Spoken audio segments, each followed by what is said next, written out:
চট্টগ্রাম নগরীর হালি শহরে একটি বাসায় জমে থাকা গ্যাস বিস্ফোরণে শিশুসহ ৯ জন অগ্নিদগ্ধ হয়েছেন। ২৩ ফেব্রুয়ারি সোমবার ভোর ৫:৩০টার দিকে হালি শহরের এইচ ব্লকের হালিমা মঞ্জিল নামে ৬ তলা একটি ভবনের ৩য় তলায় এই ঘটনা ঘটে। জানা গেছে, ভবনের একটি ফ্ল্যাটে জমে থাকা গ্যাস থেকেই প্রচণ্ড শব্দে বিস্ফোরণ ঘটে।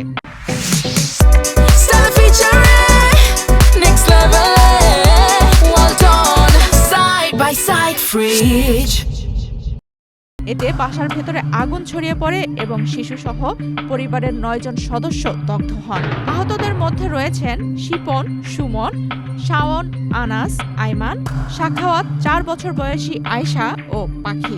অপর একজনের নাম তাৎক্ষণিকভাবে জানা যায়নি।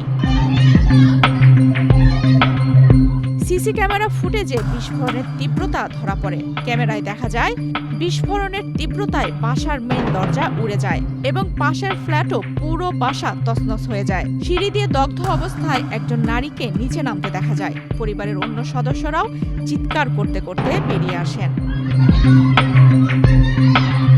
স্থানীয়রা ফায়ার সার্ভিস পৌঁছানোর আগেই দগ্ধদের উদ্ধার করে চট্টগ্রাম মেডিকেল কলেজ হাসপাতালে নিয়ে যান। পরে ফায়ার সার্ভিসের 2টি ইউনিট ঘটনাস্থলে গিয়ে আগুন নিয়ন্ত্রণে আনে।